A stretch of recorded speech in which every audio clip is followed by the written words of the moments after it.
రవీంద్రనాథ్ తండ్రి గారు, అదేవిధంగా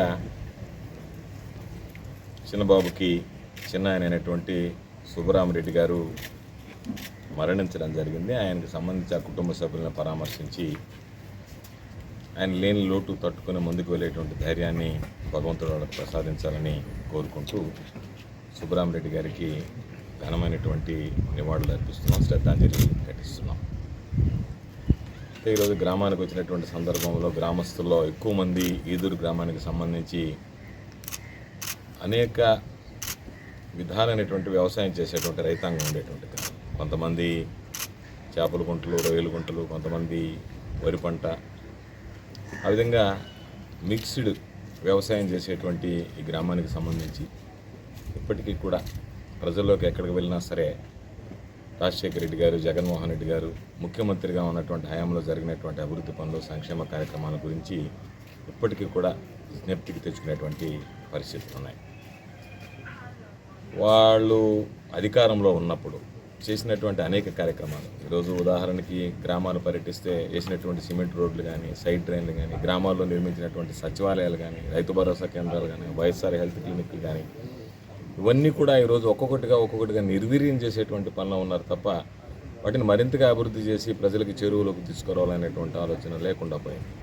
మధ్య చూసాం, రైతులు పండించుకునే దానికి, వరి పండించుకునే దానికి యూరియాకి కూడా 3 బస్తాలు ఇస్తామని రేషన్ కార్డు లాగా యూరియా కార్డులు ఇచ్చారు, పరిమితులు విధించారు, సరిపడా యూరియా అందించలేకపోయారు.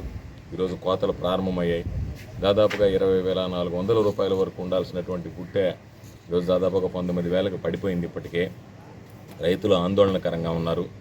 తప్పనిసరిగా రైతులకు సంబంధించి ధాన్యం కొనుగోలు కేంద్రాలు ఏర్పాటు చేయడం, వాటిని ఏర్పాటు చేయడంతో పాటు ధాన్యాన్ని సేకరించి రైతులకు సంబంధించి కనీస మద్దతు ధర చెల్లించాల్సినటువంటి బాధ్యత ఈ ప్రభుత్వం మీద ఉంది. కాబట్టి ప్రభుత్వం ఎప్పటికైనా మేనమేషాలు లెక్కిస్తూ ఏదో ఒక విధంగా కాలయాపన చేస్తూ ఏదైనా సీరియస్ ఇష్యూ వచ్చినప్పుడు దాన్ని పక్కకు మళ్లించడానికి ఈరోజు మనం చూసాం.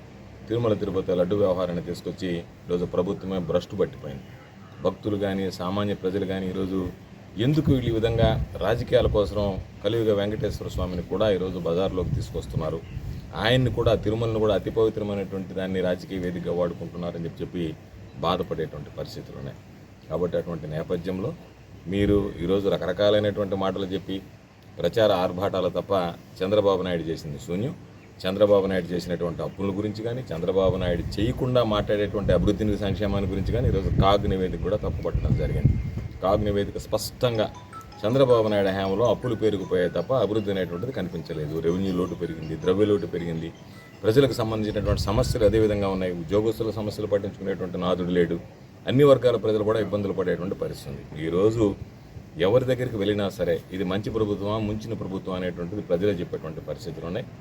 కాబట్టి తప్పనిసరిగా రాబోయేటువంటి రోజుల్లో ఈరోజు జగన్మోహన్ రెడ్డి గారు ఓటమి పాలైన తర్వాత ప్రజలు కూడా వ్యత్యాసాన్ని గమనిస్తున్నారు.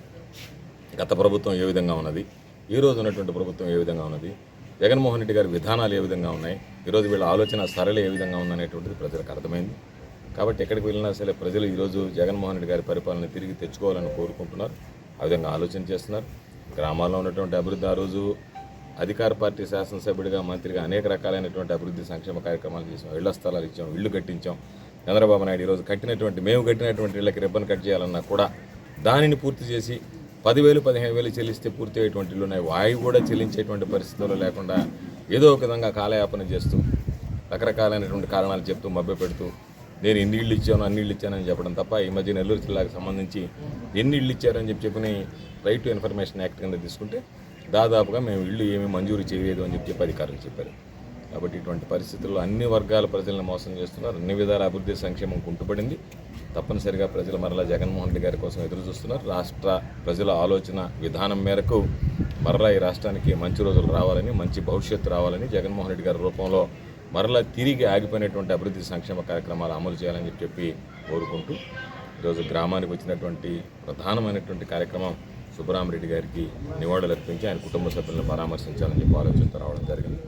నేను వస్తున్నానని తెలిసి ఈ గ్రామంలో చేసినటువంటి నాతో పాటు కార్యక్రమంలో పాల్గొన్నటువంటి వైఎస్ఆర్ కాంగ్రెస్ పార్టీ స్థానిక నాయకులు, కార్యకర్తలు ఈరోజు ఈ కార్యక్రమానికి పాపం నాకు గుర్తు చేసి నాకు ఈ విధంగా ఉంది అని చెప్పినటువంటి పద్మనాభరెడ్డి వీళ్ళందరికీ కూడా హృదయపూర్వకమైనటువంటి ధన్యవాదాలు తెలియజేస్తూ, అధికారం ఉన్నా లేకపోయినా ప్రజల్లో ఉండేటువంటి వాళ్ళం, ప్రజలతో మమేకమైనటువంటి వాళ్ళం, ప్రజల సమస్యల గురించి ఆలోచన చేసేవాళ్ళం, ప్రజల కోసం పనిచేసేటువంటి వాళ్ళం.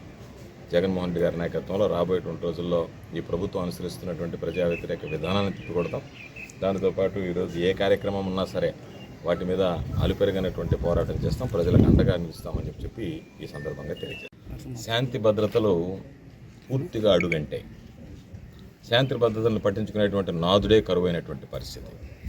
ఇదే మండలానికి సంబంధించి వరిగొండ గ్రామంలో మొన్న జరిగినటువంటి మైనర్ బాలిక మీద అఘాయిత్యం సభ్య సమాజం తలదించుకోవాల్సినటువంటి పరిస్థితి. ఈరోజు మొన్న గుమ్మళ్ళ దెబ్బలో జరిగితే ఒక మైనర్ బాలిక మీద అఘాయిత్యం జరిగి ఆ బాలిక మరణానికి అది దారితీస్తే కనీసం ప్రభుత్వం కానీ పోలీసులు కానీ దాని గురించి గుణపాఠం నేర్చుకోకుండా రోజు తోటపల్లిగూడూరు మండలం వరిగొండ గ్రామానికి సంబంధించినటువంటి ఒక మైనర్ బాలిక మీద అఘాయిత్యానికి పాల్పడడం జరిగింది. అయితే నేరుగా తీసుకువెళ్ళి ఆసుపత్రిలో చేర్చిన తర్వాత ఆ బిడ్డ ఆరోగ్య పరిస్థితి ఏ విధంగా ఉందని వాకప్ చేయడానికి మేము ప్రయత్నం చేశాం.